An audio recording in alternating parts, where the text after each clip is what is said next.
I could feel myself quickly being enveloped by the comfort of the sofa. I'll rest for just 20, maybe 30 minutes, and I'll switch with Kelly. With that thought, I drifted off to sleep. Instead of just 30 minutes, I ended up sleeping for nearly an hour. This is my life right now. My body is exhausted, but I don't consider myself unhappy. Though Tom doesn't help much, he works hard. Kelly is dutiful, and Grandma is a wonderful person.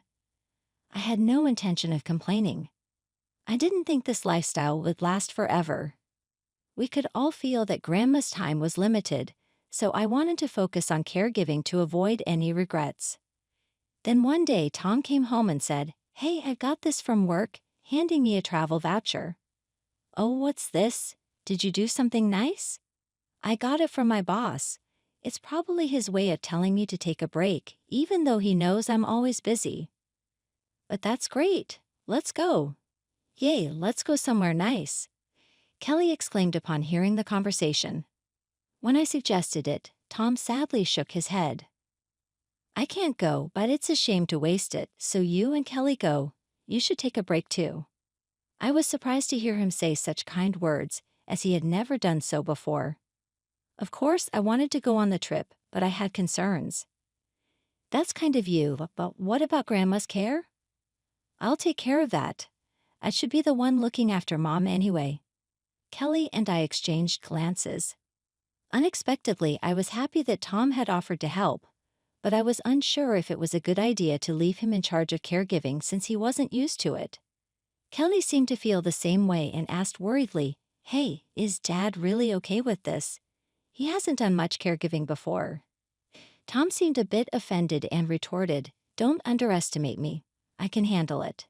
Hey, maybe we should just cancel the trip. It would be tough if something happened. You guys are being too noisy." Suddenly, Tom started to get angry. "What's the problem? I'm trying to be nice here and you don't trust me. You think I'm unreliable." "What do you say?" "I'm sorry. I didn't mean it like that. We didn't mean any harm." Seeing us frightened, Tom smiled with satisfaction.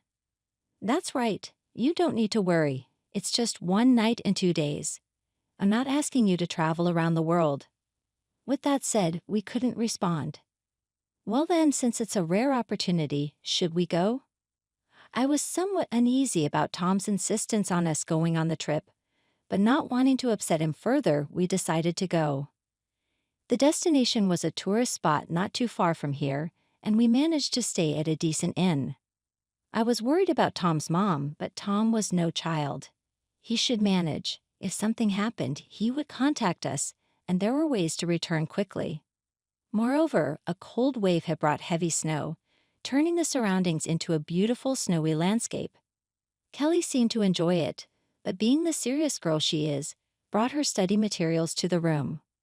We strolled through the quaint snow-covered countryside town, enjoyed the pleasant hot springs, and savored delicious meals.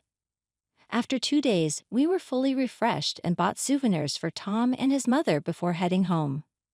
We could have gone straight to our house, but since Tom's family home was closer, I decided to deliver the souvenirs to his mother first. I had informed Tom in advance that we were heading to his family home, but upon arrival there was no sign of anyone around. It was getting dark and not a single light was on, making everything eerily quiet. Something seems off. Indeed, I wonder what happened. Be careful where you step. We tread carefully through the snow, making sure not to slip on the ice, and opened the sliding door to the family home. Inside, there was a sense that people had been there just before, but it was dark and items were scattered all over the floor. It looked as if someone had hurriedly left the place. "Mom, this is kinda scary," Kelly said. "Do you want to wait outside?" However, Kelly shook her head, so we cautiously entered the house. "Hello, it's Tabitha." I called out loudly, but no response came. We continued carefully toward the back and opened the room where Tom's mom was likely sleeping. It was chillingly cold inside, as if it wasn't even indoors. Looking further in, we saw Tom's mom wrapped in a blanket with a pale face. "This can't be happening, Mom." I rushed to her side to speak to her, but her body was ice cold. Yet there was a faint breath and she groaned in response to my call. "Kelly, call an ambulance," I shouted to Kelly, who stood frozen at the door. Looking around the room, I noticed that the window was inexplicably open. No wonder it was so cold. I hurriedly closed the window, turned on the heat, and wrapped my clothing around Tom's mom. "Mom, she'll be okay. Help is on the way." Just then, I faintly heard the sound of sirens. What? They're already here? Can't be. But as the siren sounds grew louder, they stopped right in front of the family home. Emergency responders rushed in through the entrance.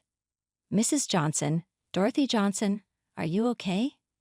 Hearing that, I breathed a sigh of relief. "Oh, thank goodness, she's here. Please come quick."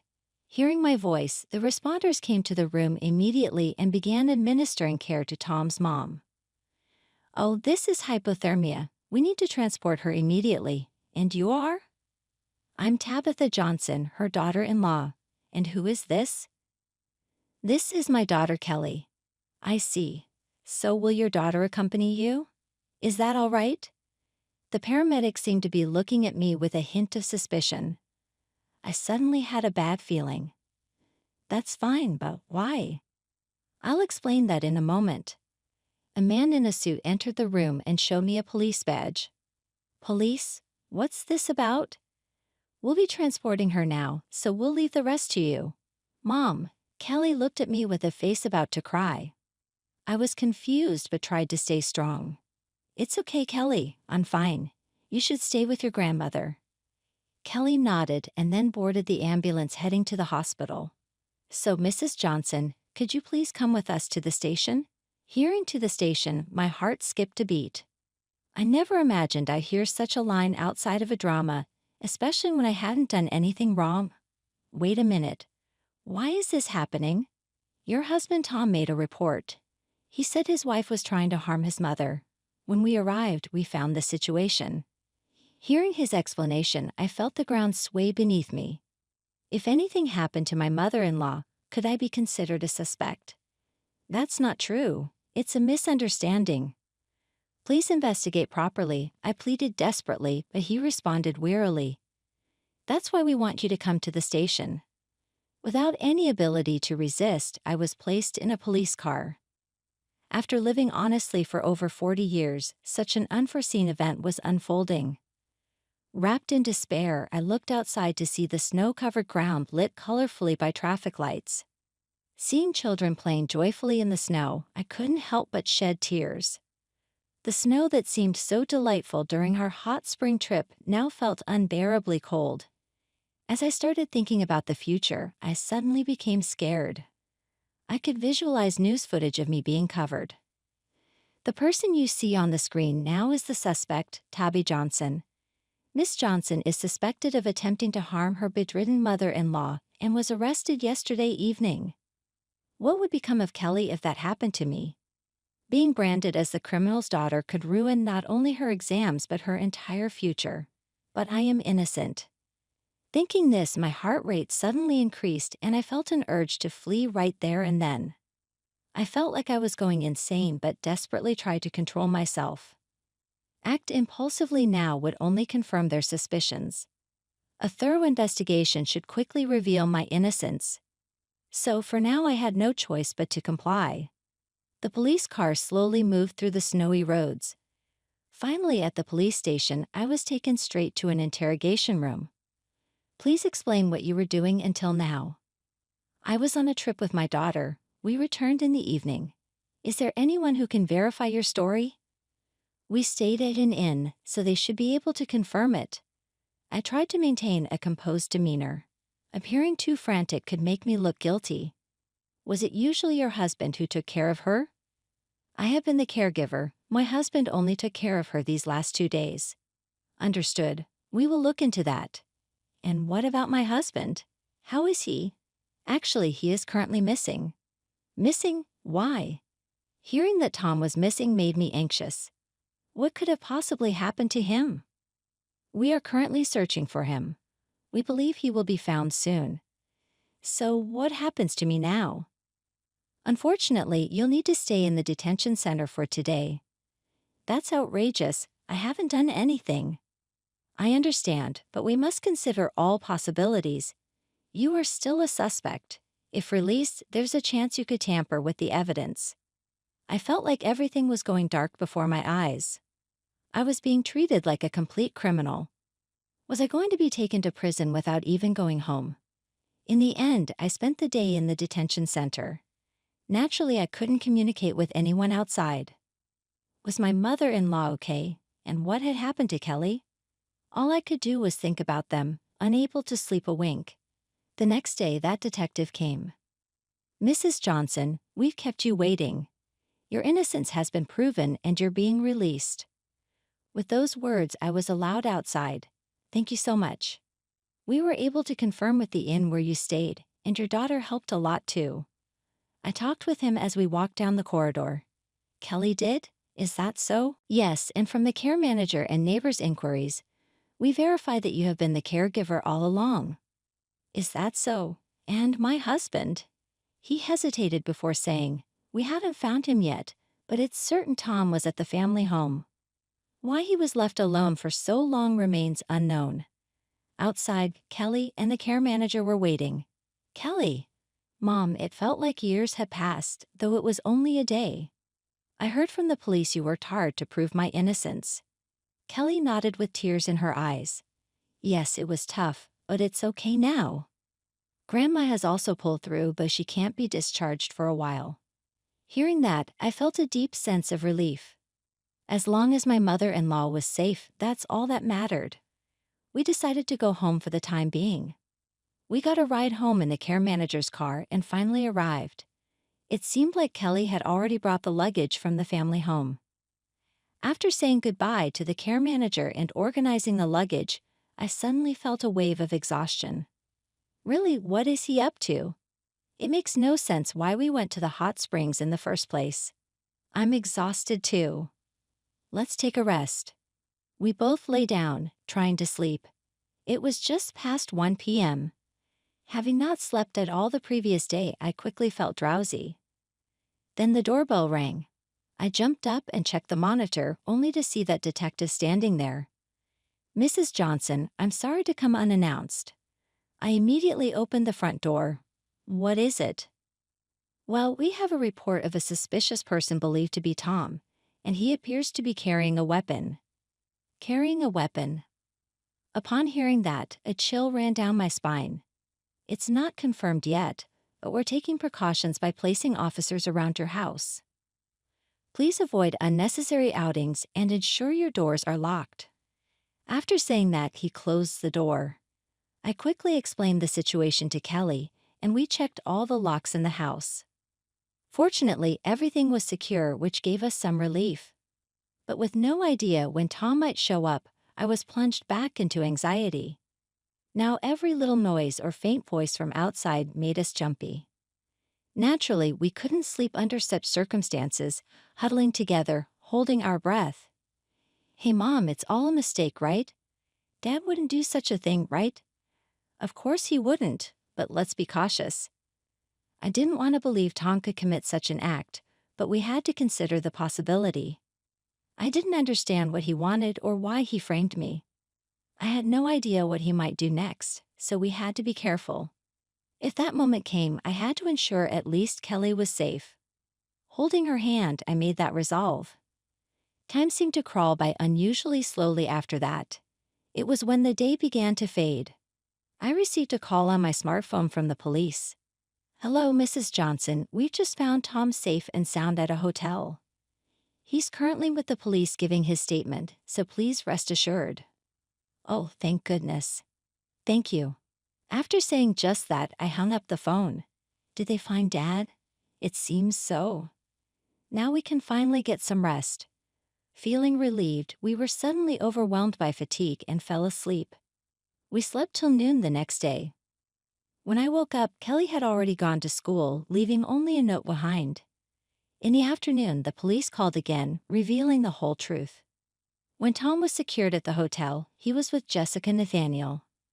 I had always thought she was just Tom's subordinate, but it turned out they had been having an affair for quite some time. Pretending to work on holidays and secretly meeting up was apparently a regular occurrence. While we were away on our trip, Tom had snuck Jessica into the family home. Trying to keep it a secret from his mother, they were enjoying the night together, but Tom made a significant error. He turned off the heating in his mother's room for ventilation and even opened a window. However, he got carried away with Jessica and completely forgot about it. His mother tried to close the window but couldn't manage due to her frailty and just endured it. By the time Tom remembered, she was already cold.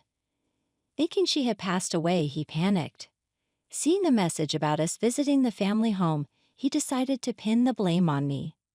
After calling an ambulance and reporting to the police, he hurriedly packed up and fled with Jessica.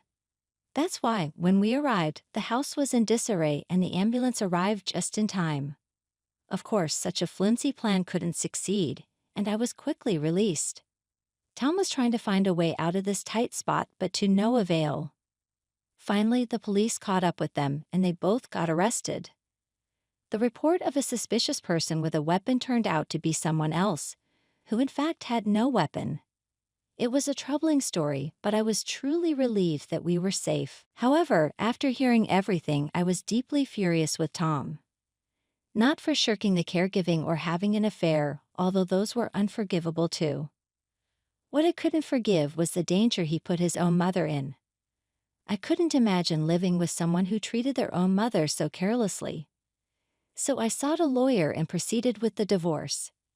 Since Tom and Jessica were arrested for criminal negligence resulting in death, the divorce proceedings went smoothly. I successfully divorced and claimed substantial compensation. Jessica's parents apologized and covered the compensation. In addition to the property division, I made sure Tom paid the remaining child support for Kelly's college expenses.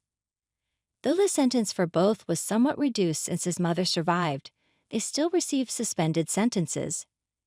Naturally, they lost their jobs, and given their actions were now public knowledge, they couldn't show their faces for a while. Tom was even disowned by other relatives, not just his mother. His future seemed destined for solitude. So it all worked out, but I was very giddy because so much had happened in the past few months. His mother stabilized and was discharged, and we started living as three again. I hate to cause you trouble again. I'm quite stubborn, aren't I? She joked, showing reluctance towards being cared for. What are you talking about? You shouldn't worry about such things. But you're divorced now. Doesn't that make me a stranger? You shouldn't waste your time on me. Legally, maybe, but the debt of gratitude we owe you remains unchanged. We're family till the end, right, Kelly? Yes, of course. So Grandma, rely on us. Touched by our words, she cried with gratitude. Thank you, I'm indeed blessed to have lived this long. Life went on peacefully after that, with no major incidents. His mother was stable, and Kelly successfully entered college. We hoped this pleasant life would last forever, but it wasn't to be. Years later, my mother-in-law's health declined further, and on a warm spring day she peacefully passed away. Her face was serene, making me hope I had repaid her kindness in some way. We conducted the funeral solemnly and bade her farewell without incident. Tom appeared at the funeral, but we didn't speak. If he's living safely somewhere, that's all that matters. While sorting through his mother's room, Kelly and I found a will she had secretly written. In it, she thanked us and gave us all her assets. Reading it, we quietly shed tears, grateful we could see her off properly. Though she's gone, we decided to live happily, also for her sake.